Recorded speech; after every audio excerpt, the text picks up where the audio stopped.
What are the things you're scared of? At least writing them down on paper puts you ahead of the game, because now you're like, oh, I guess I'm worried that they're going to yell at me, or I'm worried that this is going to happen, or it's going to be awkward. And then this is so important. What's the upside? Because the mind will give us the downside all day. That's the ego's job. This is all the bad stuff that could happen. But until you sit down to write, well, the upside is, if I tell my boss I think the company's going in the wrong direction, I could be a contribution to the company. I could be seen as a leader. I could have a closer friendship with this person. I could have a better working relationship if I could get this off my chest. Beautiful. Until we write it down, we can't properly weigh it up. And I say that about 80% of mice, if you can find the right way to name it, are worth naming. And right now, most people are naming about 20%.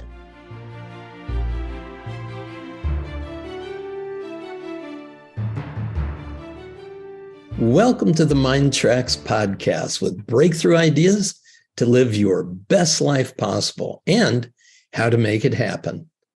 I'm Paul Scheele, and today we'll be talking with David Ian Wood. After life as a consulting actuary to Fortune 100 companies, David built a worldwide coaching business, becoming #1 on Google for life coaching. Based on his core values of authenticity, courage, and connection, David coaches rockstar business owners to double revenue, double their time off, and be a more extraordinary entrepreneur, partner, parent, and leader. David is author of Mouse in the Room.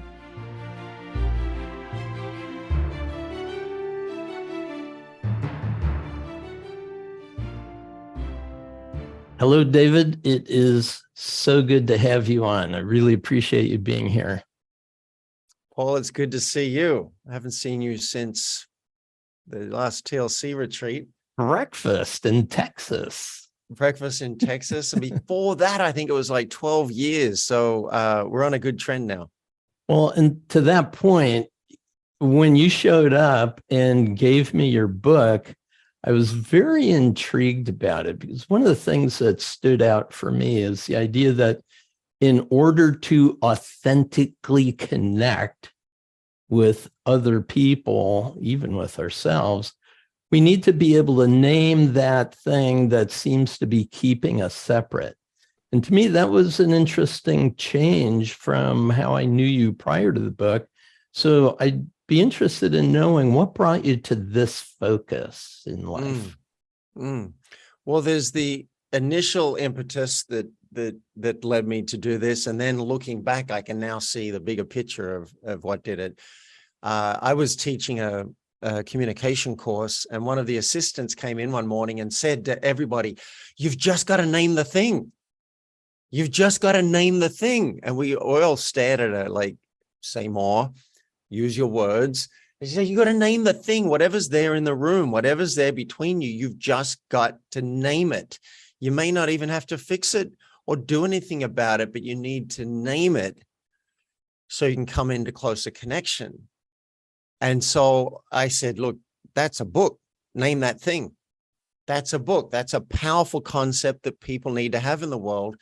And a year went by, and I kept talking about this concept. And then on podcasts, I was thinking, what do we have that's closest to this in our expressions in English? And I thought of the elephant in the room. We all know about the elephant in the room. You see it, I say it, no one's saying anything. Well, that's weird. And we should definitely address the elephant in the room. I could have written a book called that. But many creatures in the room are much more subtle. They're not as big as an elephant, and you may not even see it, Paul. It may be something I've been holding on to that's in between us. And that's a mouse in my world. So I wrote the book called Mouse in the Room to let people know there are lots of animals in the room, and anything you're thinking or feeling or experiencing that hasn't been named is fair game as a mouse to be named. And I remember I named a mouse with you when I saw you in Texas. Do you remember what it was? I don't. Well, this is a good example. I'd met you maybe 12 years earlier with your wife in Hawaii, and really loved that connection. You guys both made an impression on me. And over the years, every year or two, I would reach out and I would try and connect with you, and never heard a word back. And I started making up a story. So this is a mouse, right? This is what we call a storytelling mouse in the book, that either I did something to offend this guy, or Paul's just not interested in having any contact outside of TLC. And then when I saw you, you showed up as so warm and friendly. I started reassessing my storytelling mouse, and I'm like, I think I'm going to take a risk and just check it out with him and see if I'm right. And you said, I have not been deliberately ignoring you. There's nothing there that's negative at all, and I'm happy to be in connection. I'm like, oh, all right, good. And then when I got the invite to be on your podcast, I was a yes. Whereas had I not named the mouse and come into connection with you, then I may have been like, I don't know, I'm going to talk to that guy. That's beautiful. So, what's interesting is that exact story happened to my wife last night, that she called a friend that she hadn't talked to since last spring. And her friend said, I'm so glad you called. I thought I must have said something to offend you. So I immediately said, oh, that's the storytelling mouse. I know this one. Yeah. And so often those stories that we tell ourselves are stories that are faulty conclusions. They're stories that are mythical fears. They're stories that have relevance to us because it's part of our history, but not necessarily relevance to this relationship we're having at this exact moment, right? Yeah. I love the movie The Matrix. I think it was definitely ahead of its time. I think we're all living in our own individual matrix. It doesn't occur like that. We don't walk around going, oh, this is my matrix today. And, I believe my dog loves me, and I'm assuming that's a chair. And we don't operate like that. But I really think that's how it is, that we're in our matrix. We've got our beliefs. This guy's a jerk. This person doesn't like me. This person's never going to give me any business. We've got all these beliefs. And if we investigated every single one, we'd probably never get anything done. So it's fine that most of those, like, this chair is going to support my weight. That's a reasonable story. Okay. But many of the stories involving humans are not accurate, and they can hurt us. Then there are other types of mice, of course. Some of them are not storytelling mice. They're actual facts. Like maybe I feel upset by something that someone said and I'm feeling a bit hurt. I just had a client name a mouse with me an hour ago, and it was a difficult mouse for her to name, and it was difficult mouse for me to hear. What had happened is she'd said, hey, can I share my my one sheet with you for my speaking business? I've drafted it. And I said, of course, send it to me. And what I assumed was that she wanted feedback on it and how to make it better. I was not correct in that assumption. And so I said, this is what I love about it. This is what I think you could change about it. Boom, boom, boom, boom, boom, boom, which normally works quite well. But in this case, it did not work. And she shared with me that she felt hurt, and that she was in a space of really wanting encouragement that was very edgy for her. And again, once she'd shared everything, I said, how was that for you to have said all that? And she said, well, that was really difficult. And I said, yeah, I bet it was. So it was hard for her. It was hard for me to hear. But then we got to ping pong back and forth in reality. And I got to apologize for misreading the situation. I got to make some requests. Hey, if you ever send me something again and you really don't want me to suggest how to improve it, if you could remind me of that, that would be really helpful, because that's my bias. There was a lot that happened in that call, and I got to acknowledge her for speaking up and saying, that doesn't work for me, this is what would. That was a huge win, I think, for her. Well, and the appreciation, again, brings you a lot closer. The fact that she appreciated you enough and saw you as strong enough to give her some valued praise was really good. It also brings up the idea is when we communicate, we need to ask permission of where do you want this to go? And I really like it. I also have some helpful ads if you're interested. And Yeah. because of the assumption that you had at that moment, oops, somebody gets their toes stepped on. I remember somebody saying, you know, there's the idea that we're always walking into another person's world when we're communicating. And it's a really good idea if we wipe our feet before we go into their world. So kind of wiping those assumptions or presuppositions out. It's a beautiful story. I really love it. Now I'd like to go to another statement that you make. It says, the goal of this book is really to move from frozen exchanges into dynamic, forward-moving, life-affirming relationships. And I love that so much. And the premise that you're giving toward that goal is anytime that you can name what it is that's keeping that from happening, whatever it is, if you can name it, then what that's going to do is it's going to transform the power of those mice from having power over us to having power within us. And I love that shift, that idea that by making meaning of this lens we're looking through, suddenly we're looking at the lens, we're naming the thing, we're actually looking at the thing that's keeping us separate. And to me, that is a transformational moment. Absolutely. As you were speaking, what came to me was that was some sadness, because I feel that most of us humans are living in a kind of a prison, because most of us weren't taught as kids to really be expressive. Oh, like my parents did a great job of raising me. And I don't remember hearing, how are you feeling about that, David? How do you feel that we're not going to the zoo? You're angry? Say more about that. That wasn't my experience. If I was angry, I got in trouble. If I was crying, I might have sometimes gotten in trouble for crying. And I know this is not an uncommon experience.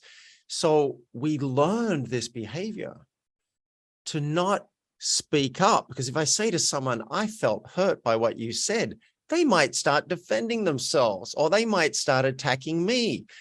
How can you say that? I had one guy say to me from my acting class, you know, you're probably pretty angry with me right now. And I said, yeah. And then he surprised me. He said, why? You're the one who just said I'm probably pretty angry with you. And now you're asking why? All right, I'll tell you why. And then he started defending. So that's what we're used to. It's no wonder that we might be hesitant to say what's actually happening.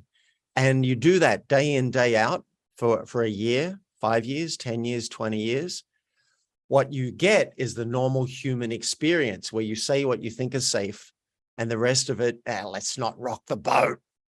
Yeah, beautiful. And the book here is to say you can rock the boat, and you can do it much more gently if you have a roadmap of how to do it. And so here's a roadmap. Yeah, I would like to get at that roadmap, because there's a famous phrase I heard from a retired professor from the University of Kanpur in India. He said, you should say what is true and what is pleasant. You should not say what is true but unpleasant. You should not say what is pleasant but untrue. And I thought, well, that was pretty cool. You know, I got that back when I was in my undergraduate at the University of Minnesota. I thought, that's a good kind of guideline to help manage how I show up in relationship. And it also suggests that I'm doing a bit of censoring, right? I'm thinking about the receiver of my communication.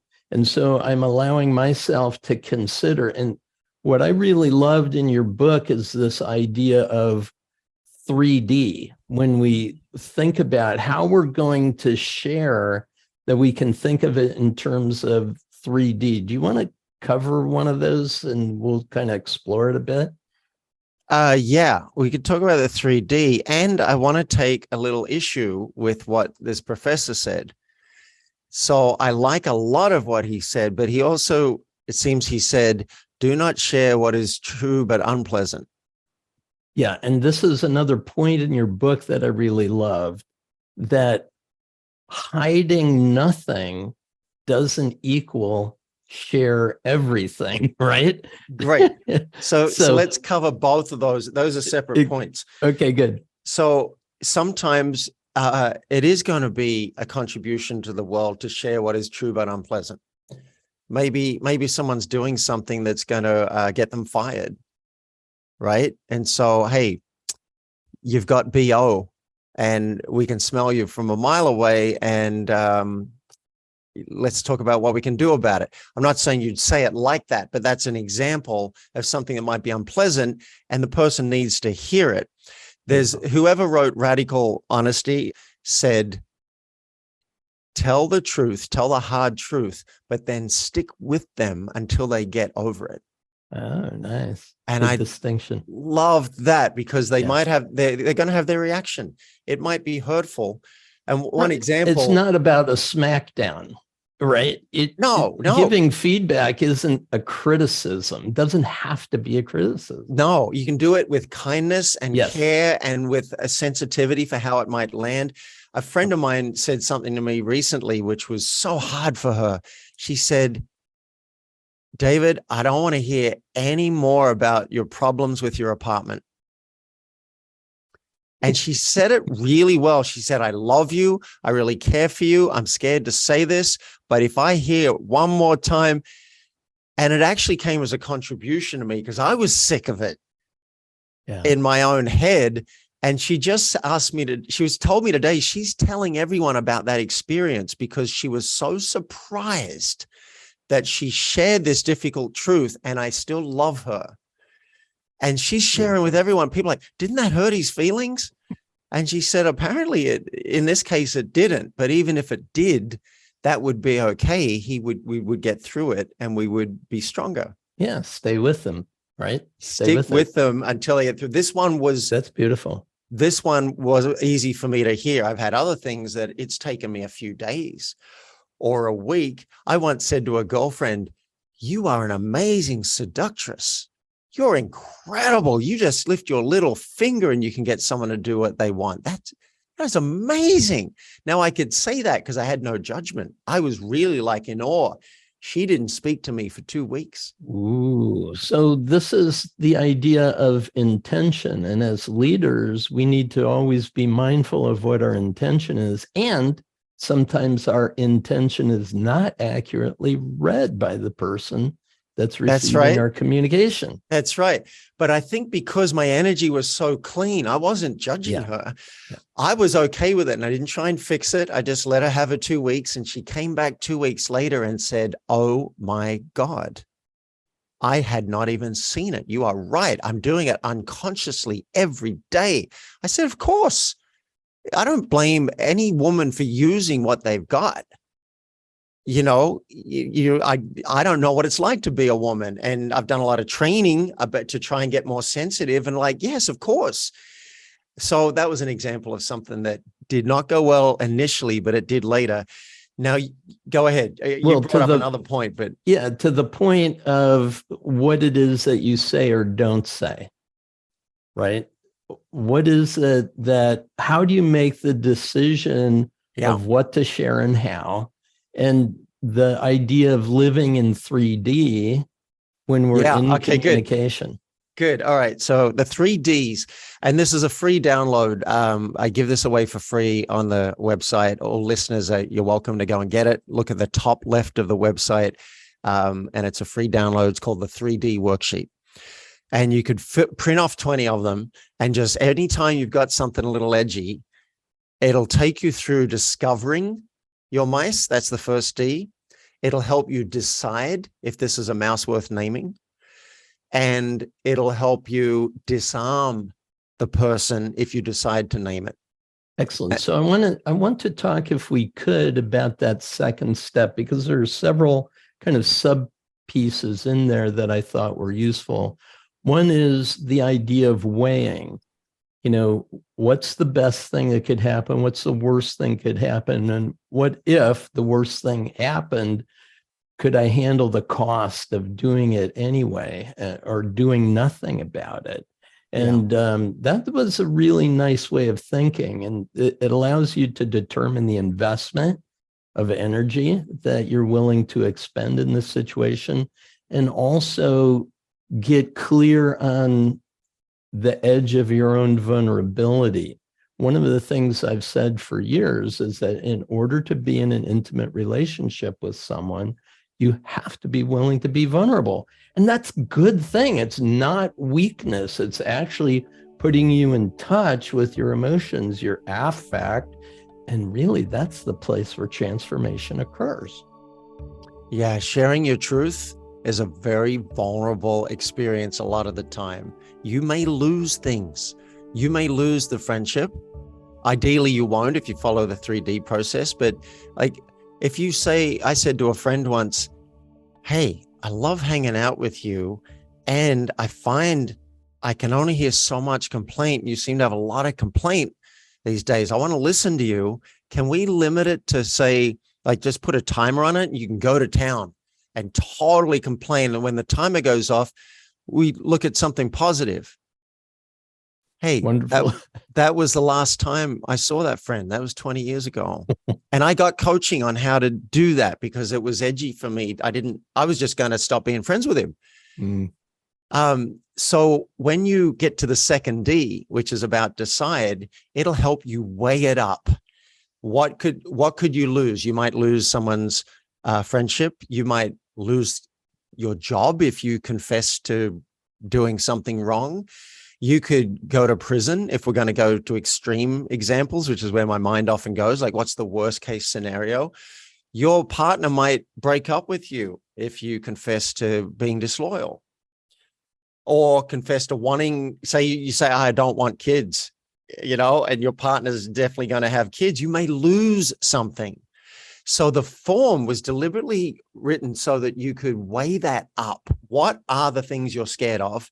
At least writing them down on paper puts you ahead of the game, because now you're like, oh, I guess I'm worried that they're going to yell at me, or I'm worried that this is going to happen, or it's going to be awkward. And then this is so important. What's the upside? Because the mind will give us the downside all day. That's the ego's job. This is all the bad stuff that could happen. But until you sit down to write, well, the upside is, if I tell my boss I think the company's going in the wrong direction, I could be a contribution to the company. I could be seen as a leader. I could have a closer friendship with this person. I could have a better working relationship if I could get this off my chest. Beautiful. Until we write it down, we can't properly weigh it up. And I say that about 80% of mice, if you can find the right way to name it, are worth naming. And right now, most people are naming about 20%. Oh, interesting. So your experience, well, especially in organizations where there seems to be a big cost of speaking up the chain of command, right? Or even peer-to-peer feedback, if there's any kind of competition going on, there are a lot of negative potentials. And what I love about a work that I studied years ago, the work of Byron Katie, Loving What Is, she always said, we need to subject those kinds of thoughts to inquiry. And it's what I appreciate about this naming process, and also the idea of discovering, deciding, and disarming, is that you really have an opportunity to take a look at your own thinking, to challenge some of those assumptions that keep you frozen. And if we could bring it all back to the basis of all of these disconnects that we have from others, is fear. So you talk about the fear of causing discomfort, the fear of loss, the fear of the unknown. And absolutely every one of those is a recognition of how vulnerable we can be. And when we have an open mind, we have an open heart, we have an open will, and we have an open communication with another person, what I've seen is only the best comes out as a result of that. Like this friend that left you after that encounter and never saw him for 20 years, it was probably best that it was time to move on because you needed a different kind of relationship, a different kind of energy that was going on in your life. And isn't that true? That as we start opening, and many of us who are here on this podcast recognize we're in a process of shifting, changing, transforming our lives. And some of the social networks that we've been used to or habituated to are going to end up changing in favor of a more supportive network that really encourages us and celebrates the progress that we're making. Agreed. When we tell more of the truth, we allow the right people to come into our lives and find us. Beautiful. And we allow what's not right for us to drop away. The ego will resist it because it doesn't want change. So it's like, no, I can't do that. If I lose this acting school, what am I going to do? If I lose this partner, what am I going to do? I once went to my boss and said, I would like to resign 12 months from now. That was a very scary conversation to have, because often when you tell a company that you want to get out the door at some point, they sometimes, pack up your stuff right now and you'll be escorted by security. And so I knew I was taking a risk, but it felt off that I knew I was leaving in a year and they're giving me new clients. And so I went to them with a proposal. I could have lost the job and it would have been very awkward because I needed another year in the US. And fortunately, it didn't go that way. They said, okay, we like your proposal. You do all the grunt work. You'll hand off all of your clients gradually to other people. And then a year from now, we'll part ways and you'll go back to Australia. It was great. But had I lost the job, we could make the argument that maybe that was what was right. So it takes guts to name your mice. And I think that's where the hero word comes in. And if I republish the book, I'm going to add this quote that we need heroes to lead the way. We need heroes to go first. Let's talk about leaders, because leadership, you make a point that says that more influence gives you better leaders, and the best leaders are people that you can trust. Mm-hmm. So when we create more trusting relationships, you say that the way to a trusting relationship is to be able to show up authentically. And this is a way to be authentic. Authentic meaning clear with what's going on inside of you and being transparent enough to be seen as you are. So who you are personally and who you are socially is the same person. We're all actors, you say in the book, right? But we don't have to act other than who we truly are and desire to express in the world. And that takes practice. And as we do it, we generate more trust. People get, oh, if you're willing to say that, then I can trust you. Mark Manson said, ironically, the more we try to get people to like us, the less they do. People need a little friction to trust you. And here's a classic example of this, which feels completely inappropriate while we're both wearing jackets, but I think it really illustrates this. A long time ago, my girlfriend found a pair of panties in my closet that were not hers. Oh, now you didn't say that was you in your book. You said someone. Did I say that? Yeah. Oh, it's in the book. It's in the book. Oh, I thought I said it. I thought it was me. No, I thought I copped to that. All right, well, I'm copping to that. Found a pair of panties in my closet. And I said, and she's like, whose are these? And I had no idea. And I had not been unfaithful. I kept all of our agreements, and it means a lot to me because I had been unfaithful when I was 18 and I learned my lesson. It was a horrendous experience. So I just knew that I'd done nothing. And I said, I honestly don't know, but I promise you I haven't broken any of our agreements. And she's like, okay, good enough. And her friends naturally said to her, how can you possibly believe him? Yeah. And she said, and I've got goosebumps right now. She said, trust me. If there was something to tell, he would tell me. Oh, that's sweet. Because I had over and over and over again, I'd shared things even when they were difficult. So now she knew that if I had broken the agreement, I would have said, hey, I broke this agreement. Let's talk about it. I had generated that level of trust. And I'm proud that we had that kind of relationship. We worked it out. We worked it out that it's 6 months earlier. My cousin had come and her friends had all stayed in my room. And they must have just been buried somewhere back in the closet. That was the only thing we could come up with. But how many people would be mistrusted, Paul? How many times would it be like, no way I'm going to trust you? Well, it's a beautiful thing.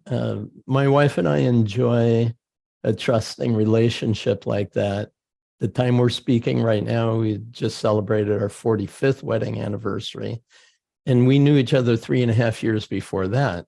So one of the things that she tells all of her friends is, I can tell Paul anything. And many of them said, oh, I don't tell my husband everything, and you make a point in the book about secrets, and the difference between disclosing everything and the willingness to also have some privacy in your life. And I wanted to talk about those, the noble truths of intimate relationships. I put a bookmark in here. I really love that. It was something I hadn't heard before. Don't expect eternal bliss.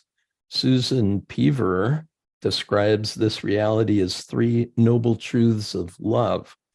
Number 1, relationships are uncomfortable. And I can tell you, my wife and I have reinvented our relationship 10 times in those 45 years. We are not the same couple. We had to reinvent what it meant to be in relationship with each other. What was it like when we were romantic? What was it like when we had kids? What was it like when the kids left the house? In each of the stages of our lives, we had to have a different relationship.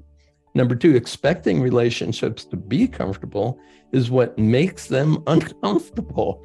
Number 3, meeting the discomfort together is love. So anytime there was this separation, I would say, time out, let's face each other. And, our friend Jack Hanfield gave me an idea that Libby and I have used over the years. Let's rate our relationship on a scale of 1 to 10, where 10 is perfect. And if it's not a 10, what's missing? And at first, we both were a little nervous about doing that. But you know what? It's been spectacular. It's really nice to be disclosive about what is it that could be filled in that seems to be missing in how we relate. Yeah. Yeah. What do you want? What are your desire mice? What are your toleration mice? How do we make this better? I love that. You're bringing up, see, relationships are uncomfortable. Relationships are messy. Even if I was the only person on the planet, I've got all my own stuff with myself, right? You got your own issues.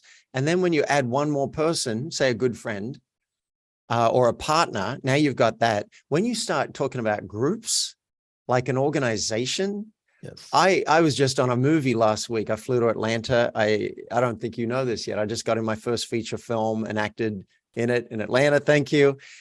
And dude, my God, being a director, I had a bit more of a sense of what they got all these different people, all these personalities, people being like a fish out of water, not feeling appreciated, not getting what they want and what they need. And you're trying to like lead people. So whenever you've got a play or a movie or a company or a family or a community, then it's going to get messy. And I wrote the book to encourage people in the direction of kindly sharing more of what's true for you. And Brené Brown says, let's rumble. I love it. She came up with a word and dared to lead, let's rumble. yes, this book is like how to rumble as kindly as possible with the people that matter to you. So one of the things that I really appreciate about your book is that you really go through a lot of nuanced distinctions. You really lay it out, not just the basic concepts, but ways to live into it. And it's a nice guide. And it also has quite a few enrichment steps, additional skills that can take you through a lot of pretty gnarly situations that can emerge as parents, as in relationship with intimate relationships, and as leaders. And I just want to use my appreciation mouse to say nicely done. It's an easy concept to grasp. It allows us all a transformational moment to take a look at that thing that's keeping us where we are when we really need something more dynamic, more fluid, more unstuck, more able to get to the outcomes that we're truly in relationship with others for. So nicely done. Thank you. Thank you. I appreciate hearing that. I didn't want to write another book after my last one 10 years ago. I said, don't ever let me do it. But I want the world to come closer together. And here's a simple concept. If we just keep practicing mouse naming, we will grow. We will have more influence. We will have the right people want to work with us. We will have our kids connect with us closer. We get all the good stuff that we really want in life and that we watch movies for. The miracles that happen in movies are available in our day-to-day life if we're just willing to be that hero, to go first in naming something, because then we model it for everyone else and give them unconscious permission to do the same. Gorgeous. And if you look at the arc of any rom-com, for example, it's always somebody's unwilling to tell the truth. And that's what creates all of the problem, all the disconnect, Yes. all the discord, right? Oh, all the just messiness. Watch Friends. Yeah. Watch Friends. I love Friends. But when I watch them keep a secret, I'm like, I know you had to do that, writers, to set up the drama, but that's how you create drama. Yes. If you want drama, withhold stuff until it finally blows up. Nice. That's how to do it. This book is about something else. Take it on the chin up front, be way less drama down the track. Well, I'm going to ask you to solve global issue as you wrap it up and we say adios for now. It's been a pleasure to be with you, David. It's really been fun. So I want to say, you know, in the world where there is so much conflict and divisiveness, what is your parting thought to our audience that will encourage them to take it on? I believe, David, that we're all here at this moment in human history because we are called to be transformational leaders, to transform the human family into a benevolent presence and also one human family. So what are your thoughts and how can we start the healing process? I think that we come back to our own mice. So if you're feeling afraid of what's happening in the world, then that's a mouse that you have, and acknowledge that. You're allowed to feel afraid, maybe even lean into it instead of trying to cover it up or hide from it, and just go, this is how I feel. If you've lost your faith in humanity, then that's a mouse. That's the truth. I know some people are really worried for humanity. I'm personally not, because I think we encompass everything. Even if everything was perfect out there, I'm still all the good, all the bad, all the evil, all the up, all the down.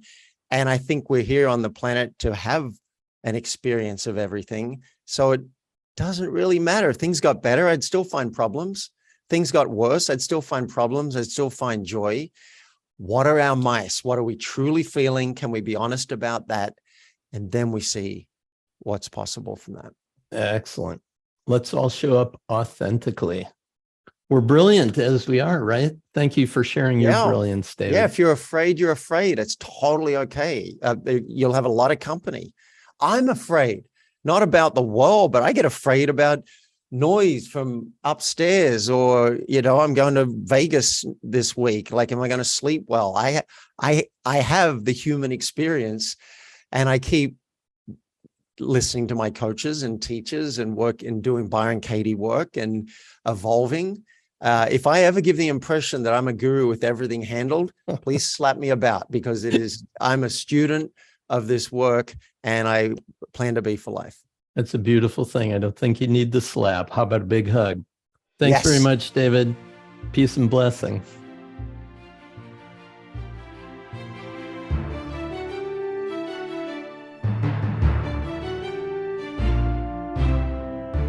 I hope you enjoyed our conversation with David Ian Wood. You can learn more about David at focus.ceo. That's FOCUS.CEO.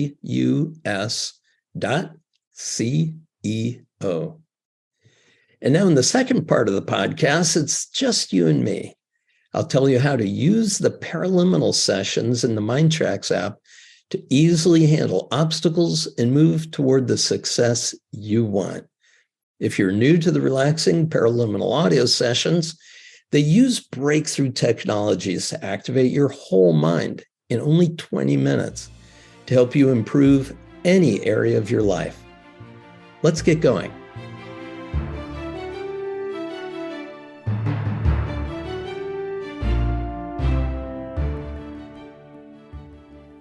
Welcome to my follow-on session, having just had a conversation with David Wood, the author of Mouse in the Room Because the Elephant Isn't Alone.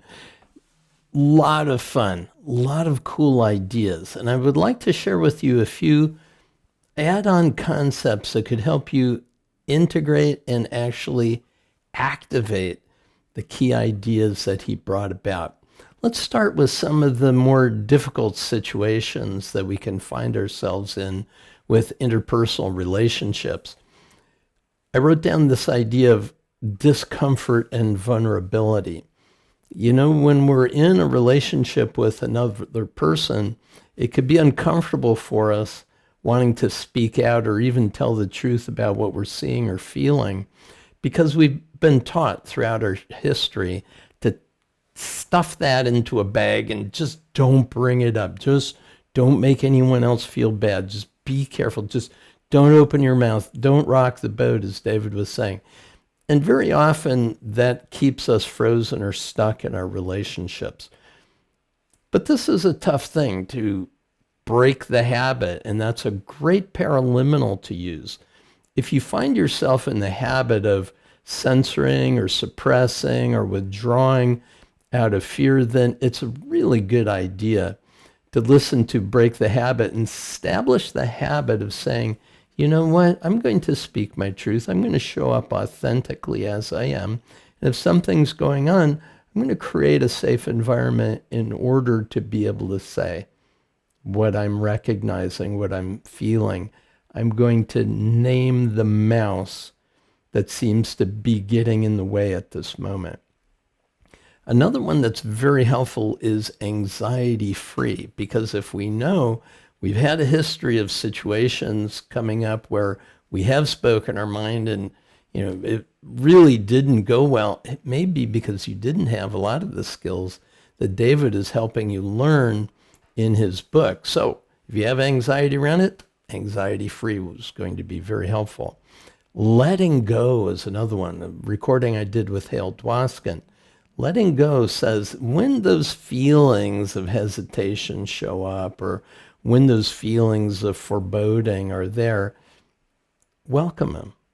As David said many times during his session with me, the idea of actually being able to recognize and welcome that this fear is present. This fear can be your teacher, but you have to be able to not resist it, actually have it come so that you can recognize the value in it and then be able to let it go. The new option generator is a great one. Think about being on the job. You see something going on. You need to say something, but you're between a rock and a hard place. Anytime you're in that situation, the new option generator is ideal, because you take each of the end points of whatever is going on and you allow a communication to happen internally where you can generate possibilities. And David Wood's book gives you a number of key possibilities that could help. Now, can you implement those? New option generator will help you do exactly that. Another one would be fresh start. And this is especially important if a relationship has gone wrong and you feel guilty or ashamed about the way it's been up until now. New history generator could help. Also, this idea of fresh start, that every day is a moment. There is a moment where you can start anew. And this is a recording I did with Bill Harris, a very powerful session. If you haven't used it, it's great in resetting relationships. Another really good one is when you consider or another really big issue that we talked about during our session together was this idea of the 3D of living in the moment in an effective, connected relationship. And the second of that 3D, was decide, get my notes here, the 3Ds. This is really a cool idea. The 3Ds are discover your mouse, right? Be able to name it. Decide on what it is you're going to do, and then disarm the situation so that you can move forward. And it's in the deciding that is the key idea that I would like to talk about using a paraliminal for. Because it's a subtle distinction that we're trying to make. It's a discrimination of information that we might not be used to making. We're not used to naming our mice. We're not used to really weighing the options of being able to call it out or bring it forward in an authentic communication with another person. And so I'd recommend the intuition amplifier because it really helps you use that internal guidance system. Notice more of what's happening in the world around you. Let your inner mind, your non-conscious mind, give you the guidance that would help you establish a new way going forward. Another one, which is really fun, is called finding treasure. A point that David made during our talk together was this idea that every opportunity has something of value for you, the good and the bad. They both have value. You can learn from negative situations that occurred. You can celebrate the good things that have occurred and really help show and appreciate somebody else for being there and being present in their relationship with you. So the idea of using finding treasure will help you in all of your relationships to be able to see the good stuff, to be able to notice the value of even the most difficult times in relationships. I talked about my marriage with my wife and how many years we've known each other. I can tell you that the toughest times we've been through have always been very supportive in getting us to the next level in our relationships. Talking about improving communication and relationships, I can kind of separate interpersonal communications from relationships, but it's hard to, wouldn't you agree? When we're in relation with another, we're in communication of some kind. But just to separate them artificially, if I am trying to communicate effectively, I would like to be able to listen to Talking to Win. It's going to help me in my presentations that I'm making. Also, Sales Leap. It's going to be very helpful. I remember a number of people who were going on radio or TV, when they would get ready for a show, they'd listen to Sales Leap because they know they're going to be able to show up and be authentic and present the very best of themselves. Another one that's very helpful in terms of interpersonal relationships is creating sparks, which is really about intimate interpersonal relationships. And I like to use the word intimacy as into me I see. So creating sparks really lets you look at your own vulnerabilities in a relationship with another and being able to really be there and know that you're safe in that situation. Very powerful session. And creating sparks is a great way to keep a long-term relationship moving forward in a sizzling way. Overall, certainly when we talk about interpersonal communications and relationships, the number one go-to paraliminal is called positive relationships. There are 2 sessions to it. Session A is about dealing with interpersonal conflict. Very helpful to be able to know that you have choices. And if you've just gone through a conflict, or you know you're coming up into a situation where conflict could occur, that session A is so powerful. And session B is about attracting to us the supportive relationships that are going to help us move forward or get to those goals and objectives that we have in our lives. Another one, which is I want to bring up, is called active listening. Because active listening is based on this premise of building relationship capital. And when others know that we care about them, then they're more willing to care about what we have to share. So active listening is a very powerful way to move and improve interpersonal relationships. Now, the other type of relationship that I haven't talked about, because we could think about intimate relationships, leadership, and work relationships. We could talk about parenting relationships with our children, our family members, and so on. But how about our relationship with ourselves?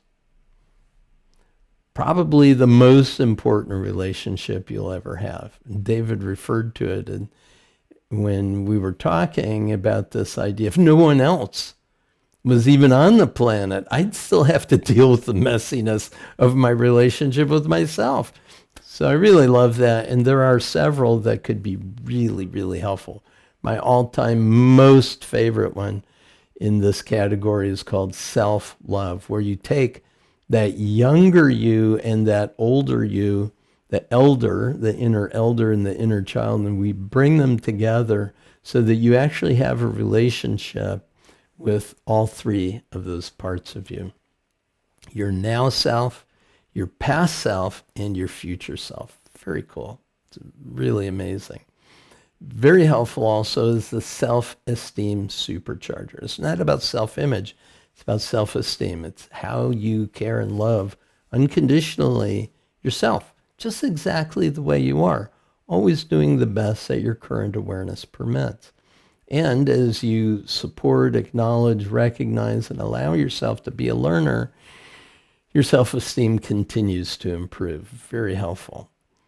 A paraliminal that I did with Lisa Nichols called You Deserve It. Super sweet. I mean, just, it really works on that relationship with yourself and what you would call your inner coach. It becomes a much more expansive internal environment of self-support. Super powerful. To be able to understand yourself better and going from your past to your future is to think about a life of purpose and meaning. But how do you understand your life's purpose without an examination of the path you've taken up until now? And that's where finding yourself, Paraliminal, comes in. It really helps you understand your purpose. It also helps you understand your gifts, your talents, that you're here to contribute to the world. Another very powerful, self-actualization, which is more than just becoming self-actualized. It's about becoming self-transcendent. It's being able to reach your very best wherever you are. And certainly in terms of our relationship with others, to be able to get to that highest spot that we could ever possibly achieve in our lives. Super great. Self-Actualization. Another one, really good, Instantaneous Personal Magnetism, to bring about that sense of interior charisma and bring it out into the world.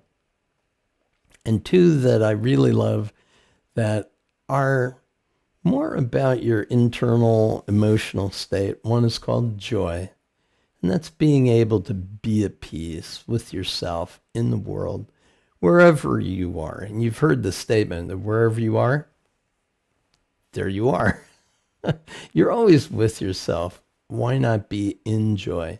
Have a sense of that passion, living passionately and wholeheartedly in the world. And finally, the paraliminal called gratitude, which is recognizing all the amazing gifts and resources that are yours to enjoy.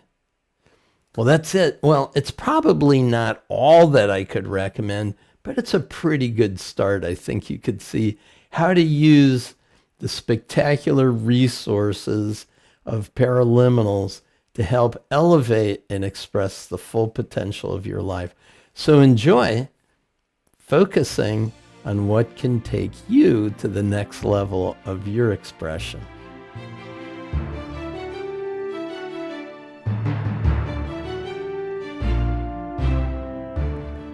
Thank you for joining me today. I applaud your willingness to maximize your potential.